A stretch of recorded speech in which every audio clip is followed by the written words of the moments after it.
Day 671, Friday, June 13th. Daniel 6. Daniel 6, 1-28. NKJV. It pleased Darius to set over the kingdom 120 satraps, to be over the whole kingdom, and over these 3 governors, of whom Daniel was one, that the satraps might give account to them, so that the king would suffer no loss. Then this Daniel distinguished himself above the governors and satraps, because an excellent spirit was in him, and the king gave thought to setting him over the whole realm. So the governors and satraps sought to find some charge against Daniel concerning the kingdom. But they could find no charge or fault, because he was faithful, nor was there any error or fault found in him. Then these men said, We shall not find any charge against this Daniel, unless we find it against him concerning the law of his God. So these governors and satraps thronged before the king, and said thus to him, King Darius, live forever. All the governors of the kingdom, the administrators and satraps, the counselors and advisers, have consulted together to establish a royal statute, and to make a firm decree that whoever petitions any god or man for 30 days, except you, O king, shall be cast into the den of lions. Now, O king, establish the decree and sign the writing, so that it cannot be changed, according to the law of the Medes and Persians, which does not alter. Therefore King Darius signed the written decree. Now when Daniel knew that the writing was signed, he went home, and in his upper room, with his windows open toward Jerusalem, he knelt down on his knees 3 times that day, and prayed and gave thanks before his God, as was his custom since early days. Then these men assembled and found Daniel praying and making supplication before his God, and they went before the king, and spoke concerning the king's decree. Have you not signed a decree, that every man who petitions any god or man within 30 days, except you, O king, shall be cast into the den of lions? The king answered and said, The thing is true, according to the law of the Medes and Persians, which does not alter. So they answered and said before the king, that Daniel, who is one of the captives from Judah, does not show due regard for you, O king, or for the decree that you have signed, but makes his petition 3 times a day. And the king, when he heard these words, was greatly displeased with himself, and set his heart on Daniel to deliver him, and he labored till the going down of the sun to deliver him. Then these men approached the king, and said to the king, Know, O king, that it is the law of the Medes and Persians that no decree or statute which the king establishes may be changed. So the king gave the command, and they brought Daniel and cast him into the den of lions. But the king spoke, saying to Daniel, Your God whom you serve continually, he will deliver you. Then a stone was brought and laid on the mouth of the den, and the king sealed it with his own signet ring, and with the signets of his lords, that the purpose concerning Daniel might not be changed. Now the king went to his palace and spent the night fasting, and no musicians were brought before him. Also his sleep went from him. Then the king arose very early in the morning and went in haste to the den of lions. And when he came to the den, he cried out with a lamenting voice to Daniel. The king spoke, saying to Daniel, Daniel, servant of the living God, has your God, whom you serve continually, been able to deliver you from the lions? Then Daniel said to the king, O king, live forever. My God sent his angel and shut the lions' mouths, so that they have not hurt me, because I was found innocent before him, and also, O king, I have done no wrong before you. Now the king was exceedingly glad for him, and commanded that they should take Daniel up out of the den. So Daniel was taken up out of the den, and no injury whatever was found on him, because he believed in his God. And the king gave the command, and they brought those men who had accused Daniel, and they cast them into the den of lions, them there, children and their wives, and the lions overpowered them, and broke all their bones in pieces before they ever came to the bottom of the den. Then King Darius wrote, To all peoples, nations, and languages that dwell in all the earth, peace be multiplied to you. I make a decree that in every dominion of my kingdom men must tremble and fear before the God of Daniel. For he is the living God, and steadfast forever. His kingdom is the one which shall not be destroyed, and his dominion shall endure to the end. He delivers and rescues, and he works signs and wonders in heaven and on earth, who has delivered Daniel from the power of the lions. So this Daniel prospered in the reign of Darius and in the reign of Cyrus the Persian. Daily Deep Dive. The UCG reading plan states, Once again, we encountered Darius the Mede, here in a rather important context. As noted in the Beyond Today Bible commentary on Daniel 5:31, various theories have been advanced as to his identity. Most commonly accepted today is that he was either identical with Cyrus, or that he was Cyrus's governor over Babylon Gubaru, that Darius passes a decree that no god or man other than him could be petitioned for 30 days, and that he wields such other power besides perhaps makes it difficult to our sensitivities to see how this could have been a lesser ruler than Cyrus himself. Yet it is certainly possible that a sub-king such as Gubaru, as the representative of the sovereign, was invested with the full authority of Cyrus in the higher king's absence, and the exaltation of the ruler above the gods of the land was probably deemed more to symbolize the dominion of the Persian state than to exalt Darius personally.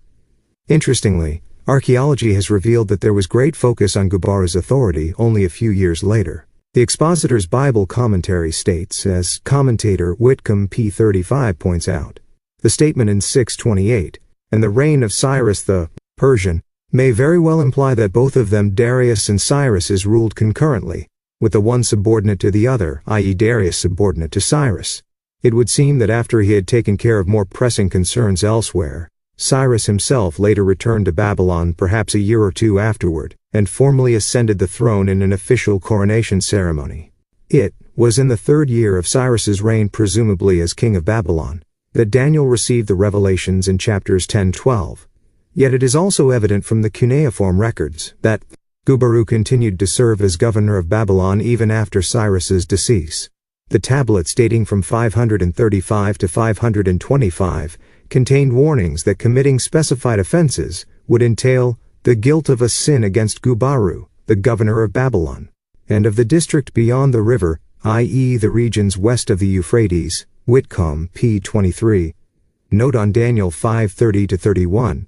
Reading chapter 6, we learn that one of Darius's first responsibilities was to appoint administrators over the entire territory won from the Babylonians. v. 1. The 120 satraps chosen by him must have been of lesser rank than the 20 satraps Herodotus mentioned, 3.89-94. In listing major districts composed of several smaller regions, e.g. the 5th satrapy included Phoenicia, Palestine, Syria, and Cyprus. Here in Daniel the Ahasdarpaniah satraps must have been in charge of all the smaller subdivisions. But over these 120 there were 3 commissioners, Sarkin, v. 2, of whom Daniel was chairman, v. 3. In view of Daniel's successful prediction in Belshazzar's banquet hall, it was only natural for Darius to select him for so responsible a position, though he was neither a Mede nor a Persian. His long experience and wide acquaintance with Babylonian government made Daniel an exceptionally qualified candidate. But after he had assumed office and turned in a record of exceptional performance, it became obvious that he had superhuman knowledge and skill, and he became a likely choice for prime minister. But, just as his 3 friends had become the target of envy many years before ch. 3, so Daniel encountered hostility in the new Persian government. Undoubtedly the great majority of his enemies were race-conscious Medes or Persians, and they did not take kindly to the elevation of one of the Jewish captives. Note on verses 1-4. Of course, there is also a natural tendency within administrative structures for people to become jealous when better qualified individuals among them are promoted above them. Daniel's enemies could not dig up any dirt on him. Knowing his reputation for faithfulness to his God, they decided this was the only area they could get him into legal trouble, by making up a law contrary to his religious practice. The government overseers, verses 6, came to the king as a group as an official delegation. They presented their proposal, falsely implying that Daniel had concurred in their legislation. The royal administrators, of whom Daniel was chief, prefects, satraps, advisors, and governors, have all agreed v. 7, i.e. in drawing up the decree. Darius should have noticed that Daniel was not there to speak for himself. Yet Darius had no reason to suspect that the other 2 royal administrators would misrepresent Daniel's position in this matter, and certainly the reported unanimity of all the lower echelons of government must have stilled any doubts Darius had about the decree. The suggested mode of compelling every subject in the former Babylonian domain to acknowledge the authority of Persia seemed a statesmanlike measure that would contribute to the unification of the Middle and Near East. The time limit of 1 month seemed reasonable. After it, the people could resume their accustomed worship. So without personally consulting Daniel himself, Darius went ahead and affixed his signature or seal to the decree v. 9. Note on verses 6-9. The new law could not be rescinded. Verse 8. Once a royal decree had been issued, it could not be revoked, even by the king himself. It remained in force until its time of expiration. The practice of creating an unchangeable law may follow from the idea that changing a decree was an admission that it had been faulty.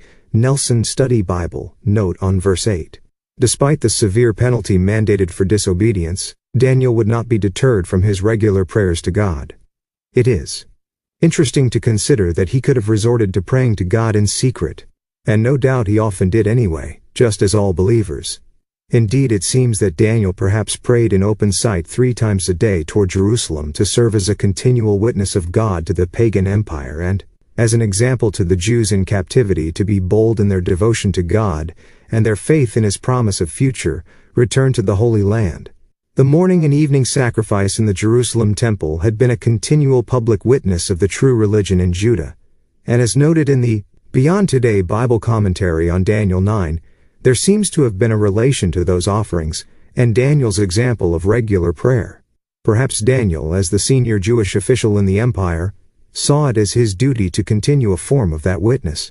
Whatever the reason behind his practice, he no doubt felt that to cease from his practice in the face of a contrary religious decree would have been quite a witness of itself, a witness of compromise, godless fear, and apparent denial of God. In no way would he, prophet of the Most High God who had humbled Nebuchadnezzar and had later given Babylon into the hands of Persia, cower at this plot against him, an attack on his faith. He trusted God to defend His own holy name. When the conspirators reported Daniel's disobedience, the king was very displeased with himself. Verse 14.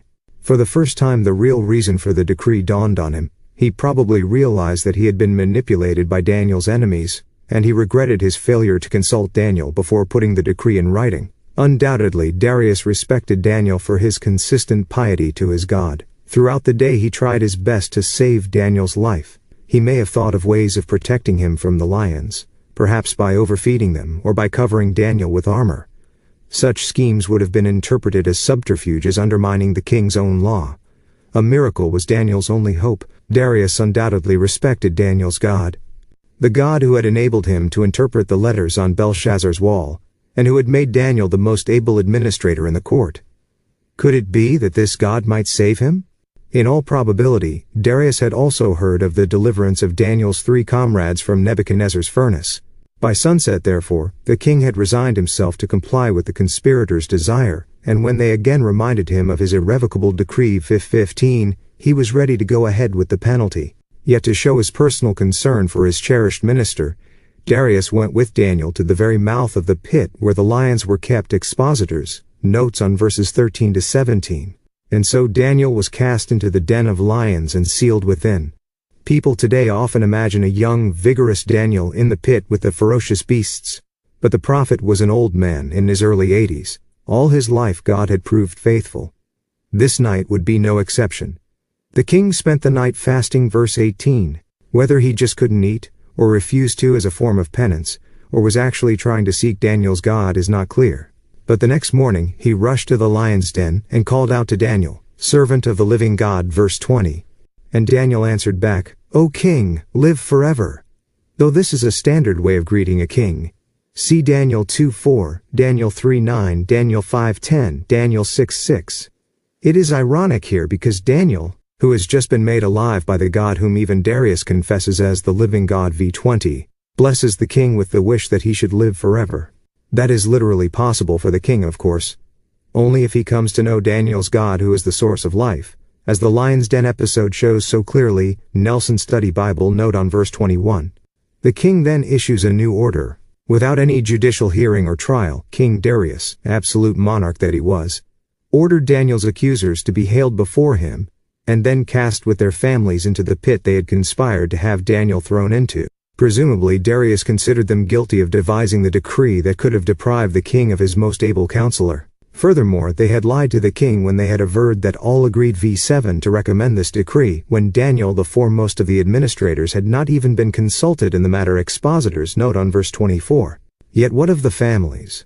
What Darius did seems arbitrary and unjust.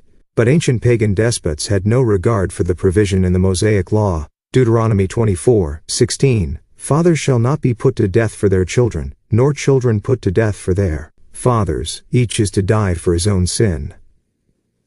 Perhaps Darius acted as he did to minimize the danger of revenge against the executioner by the family of those who were put to death. Same note. Darius then issues a new decree that Daniel's God, the living God, be honored. Perhaps this was after the original 30-day decree had expired.